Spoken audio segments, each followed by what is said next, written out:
पुराने समय की बात है। एक समुद्र के किनारे एक गुरु अपना आश्रम बनाकर रहते थे। हजारों शिष्य उनके आश्रम में शिक्षा ग्रहण करते थे। दूर दूर के बच्चे उनके पास आते थे।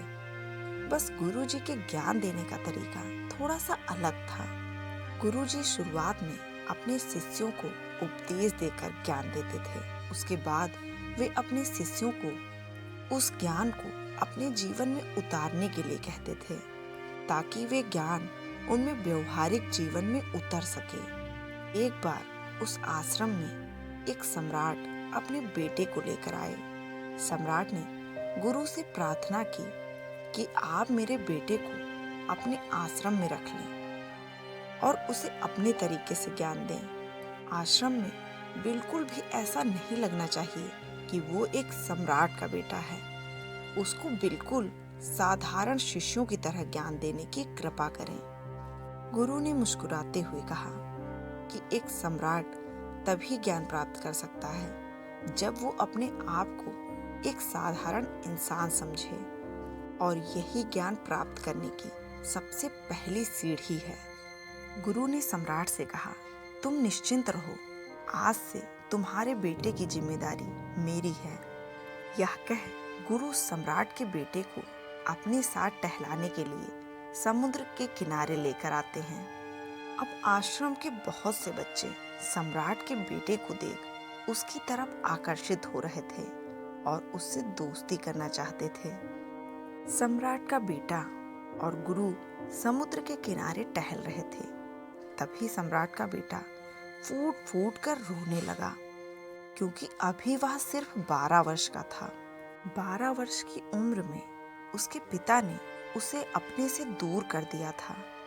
वह ये नहीं समझ पा रहा था कि उसके पिता ने उसकी भलाई के लिए उसे इस जगह क्यों छोड़ दिया। उसे रोता देख गुरु ने कहा, बेटा, मैं तुम्हें चुप नहीं करूँगा। हो सकता है मैं आज तुम्हारे आंसू पोंछ दूँ, लेकिन तुम कल फिर खुद को अकेला पाओगे। याद रखना, जीवन में इंसान अकेला आता है और अकेला ही जाता है। जितनी जल्दी इंसान इन बातों को समझ लेता है, उतनी ही जल्दी इंसान आत्मज्ञानी रास्ते पर निकल जाता है। गुरु ने आगे कहा कि जो इंसान अकेला रहना सीख लेता है, वही खुद से प्यार करता है, और जो खुद को प्यार करता है, जो खुद से प्यार करता है, वो किसी के भी जाने का अफसोस नहीं करता है। धीरे धीरे तुम आश्रम के माहौल में ढल जाओगे। शुरुआत में तुम्हें समस्या आएगी, लेकिन कुछ दिनों बाद तुम्हें इसकी आदत हो जाएगी, और कुछ दिनों बाद तुम्हें ये जगह अच्छी लगने लगेगी। समुद्र के दूसरे छोर पर सूरज छिपने लगा था और अपनी लालिमा को बिखेर रहा था। अब गुरुजी शिष्य को लेकर वापस लौट आए। सम्राट के बेटे को भी अब थोड़ा अच्छा लग रहा था। गुरु ने भी उसे दिलासा दिया, और अपनी गुरु की आंखों में शांति देखकर वह अब शांत हो गया था। अब सम्राट का बेटा रात को भोजन करने के लिए भोजन कक्ष में पहुंचा, तो आसपास के सभी शिष्य उसके पास आने लगे, क्योंकि उन्हें ये पता था कि ये सम्राट का बेटा है। अगर हम इससे दोस्ती कर लेंगे तो हमारे लिए बहुत फायदा होगा। यही सब सोचकर आश्रम के ज्यादातर बच्चों ने उसे घेर लिया और उससे दोस्ती करने लगे। बस कुछ ही बच्चे ऐसे थे जो अकेला रहना चाहते थे और किसी के दिखावे में शामिल नहीं होना चाहते थे।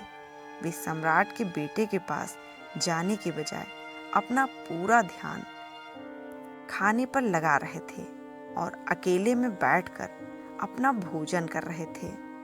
कुछ दिनों बाद सम्राट के बेटे की दोस्ती काफी सारे बच्चों से हो गई।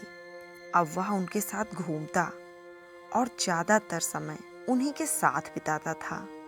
आखिर वह सम्राट का बेटा था। वह सुख सुविधाओं में पला बढ़ा था।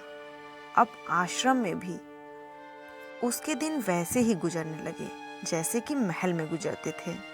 ऐसा नहीं था कि उसके गुरु को कुछ पता नहीं था, लेकिन गुरु उसे अलग तरीके से ज्ञान देना चाहते थे। और गुरु जानते थे कि ये ज्ञान देने के लिए बच्चों को उपदेश नहीं बल्कि उन्हें साक्षात्कार करना पड़ता है। तभी वो उन बातों को सही से समझ सकते हैं जो आप उन्हें समझाना चाहते हैं। गुरु उसको बोलकर नहीं समझाना चाहते थे। वे मन ही मन सोच रहे थे कि अगर मैं इसको बोलकर समझाऊंगा तो इसे कभी भी समझ नहीं आएगा, इसलिए इसे एहसास कराना पड़ेगा कि अकेले रहने से ही तुम अपनी शक्ति को जान पाओगे। ये सीख देने के लिए एक दिन गुरु उस शिष्य को लेकर एक पहाड़ी पर गए। वहां गुरु ने शिष्य से कहा कि तुम्हारा ज्ञान पूरा हो चुका है, बस तुम आखिरी रात तुम्हें यहाँ पर बितानी होगी। उसके बाद तुम राजमहल में वापस चले जाओगे। वह बच्चा ये सुनकर बहुत ही खुश हुआ। उसने गुरु से पूछा कि गुरुजी, आप आज रात मुझे यहाँ पहाड़ी पर क्यों छोड़ रहे हैं? आखिर मुझे यहाँ कौन सा ज्ञान प्राप्त करना है? गुरु ने मुस्कुराते हुए कहा, यहाँ पर चट्टानों के पीछे तुम्हें छुपकर बैठना होगा। यहाँ पर रोज रात को एक बाज आता है, उस बाज को तुम्हें देखना होगा और उसकी हर एक गतिविधि पर तुम्हें अपना ध्यान देना होगा। अगर तुम उस बाज की सारी गतिविधियां मुझे बताओगे तो मैं तुम्हें के बाद तुम्हारे राजमहल वापस भेज दूंगा। और हाँ, सुबह आने से पहले एक बात पर और ध्यान देना है कि एक चरवाहा यहाँ अपनी भेड़ों को चराने आता है।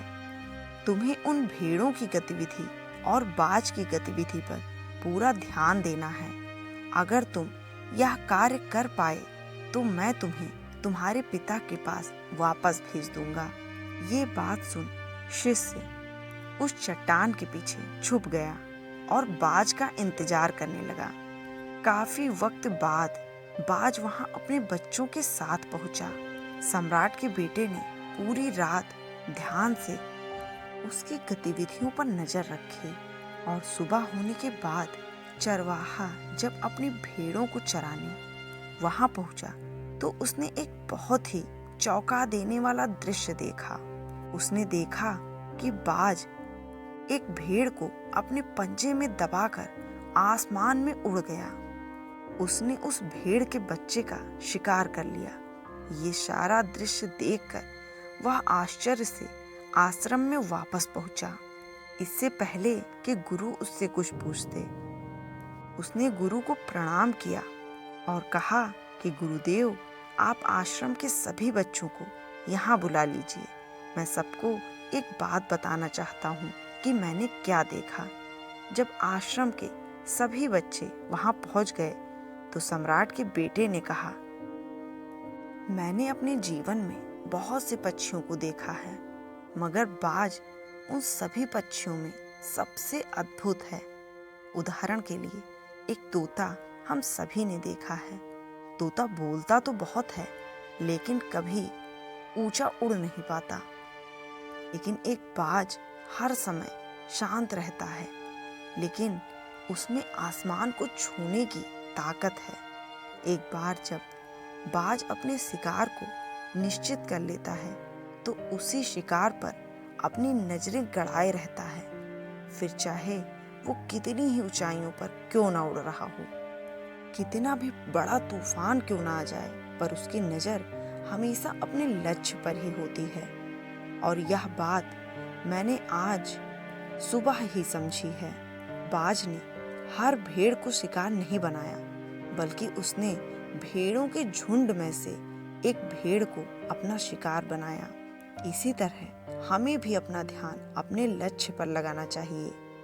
भले ही हमारे सामने कितनी ही अड़चनें क्यों ना आए, हमें अपने लक्ष्य को साफ तौर पर निश्चित करना चाहिए और जमकर उस पर कार्य करना चाहिए। हम 20 अलग अलग लक्ष्य रखकर अपनी ताकत को बर्बाद कर देते हैं, पर हमें ऐसा नहीं करना चाहिए। हमें किसी एक लक्ष्य को निश्चित करके उस पर अपना पूरा ध्यान लगाना चाहिए। और अगली बात जो मैंने सीखी और हम सबको भी वो बात सीखनी चाहिए कि बाज कभी भी दूसरे पक्षियों के साथ नहीं उड़ता, वह हमेशा आकाश में अकेला उड़ता है। इससे हम ये सीख सकते हैं कि हमें कभी भी छोटी सोच वाले लोगों के साथ नहीं रहना चाहिए, वरना हम भी वैसे ही बन जाते हैं। इसलिए या तो बड़ी सोच वाले लोगों के साथ रहो या फिर अकेले रहो, क्योंकि जब हम अकेले रहते हैं तभी हम खुद की ताकत को पहचान पाते हैं और खुद की कमजोरियों को समझकर उस पर काम कर पाते हैं। हमें अपनी ताकत को जानकर उसका सही इस्तेमाल करना चाहिए, लेकिन ये तभी होगा जब हम अकेला रहना सीखेंगे।